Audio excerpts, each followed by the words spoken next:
The iPhone 15 Pro Max is a powerful flagship phone that delivers upgrade-worthy features including a lighter and more compact titanium design, a bigger 5x zoom, and a useful action button.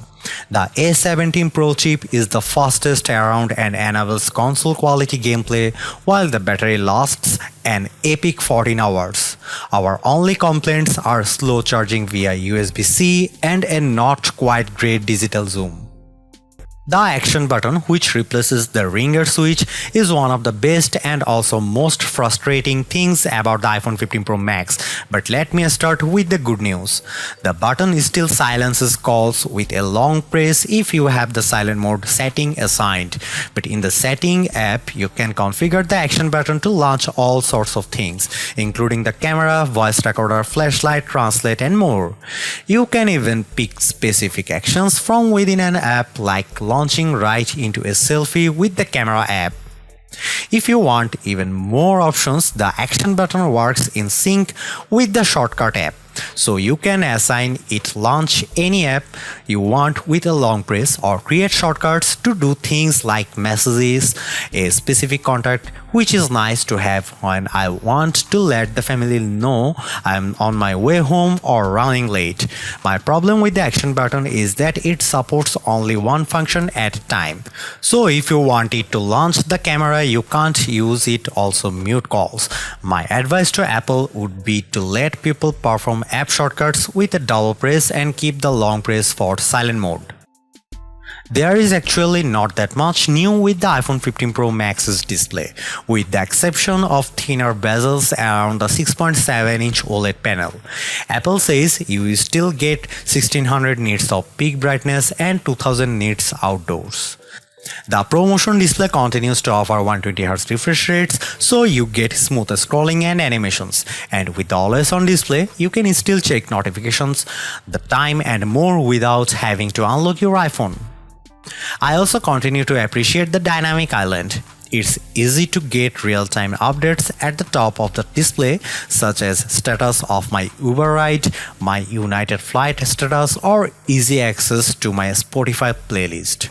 In our test results, the Pro Max hit a max 1550 nits when playing HDR content, which is about the same as the iPhone 14 Pro Max. The Galaxy S23 Ultra was a slightly dimmer 1444 nits on the same test. Color reproduction remains strong on this panel, which I noticed when watching the trailer for Aquaman 2. The underwater world's colors looked vibrant and the details on Jason Momoa's gleaming costume sharp. In our testing, the iPhone 15 Pro Max reproduced 119.4% of the sRGB color gamut and 84.5% of the more demanding DCI-P3 color space. The Galaxy S23 Ultra hit a lower 111.2% by 78.8% in natural mode, but a higher 193% by 136.7% in vivid mode. The iPhone 15 Pro Max's display offers more accurate colors as it earned a Delta E score of 0.14. The Galaxy S23 Ultra notched at 0.3. The iPhone 15 Pro Max biggest camera upgrade has it playing zoom catch up with the competitions, but it arguably surpasses all the best camera phones in over quality. There's a larger main sensor for the 48 megapixel camera, which now shoots 24 megapixel photos by default, but the Pro Max also lets you choose from 48 megapixel HEIF to save space or Pro RAW for more creative control. The main camera also gives you 3 shooting options: 24mm, 28mm and 25mm, and you can pick which one by tapping the 1x button to toggle between them. In addition, the iPhone 15 Pro Max's camera is smart enough to sense depth info, so you don't have to engage portrait mode to take a portrait of a person or pet. You can also change the focus point of your shot after the fact. Let's start with the zoom. A new tetra prism lens on the iPhone 15 Pro Max achieves a 5x optical zoom, which is big jump up from the 3x on the previous model and the regular iPhone 15 Pro. You also get a max of 25x digital zoom, up from 15x on the iPhone 14 Pro Max.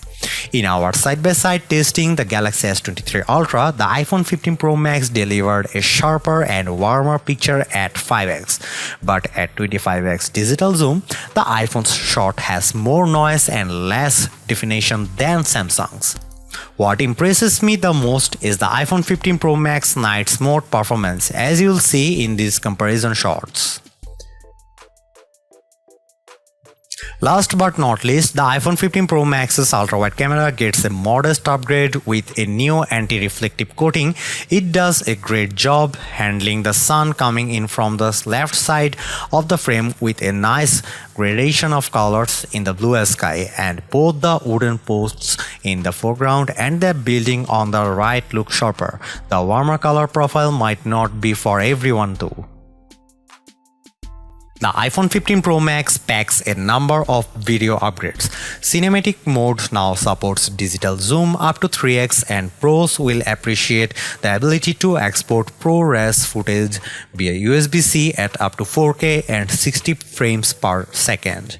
Based on my testing, the iPhone 15 Pro Max offers breathtaking video quality, and the 5x zoom lets you get closer to the action than ever before.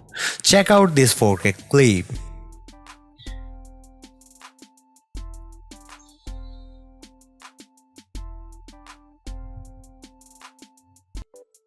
The iPhone 15 Pro Max actually isn't just an iterative upgrade. For a change, you get a stronger and lighter design from titanium that makes a big differences in everyday use, as well as a smart replacement for the ringer switch in the action button.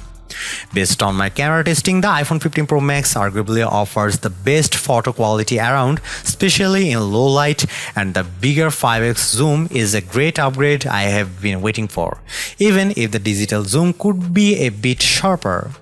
Add in the powerful A17 Pro chip for next-gen gaming, USB-C port and super long battery life, and you have the best iPhone money can buy. Yes, the iPhone 15 Pro is good, but I'd rather have the longer endurance, bigger screen and smaller zoom.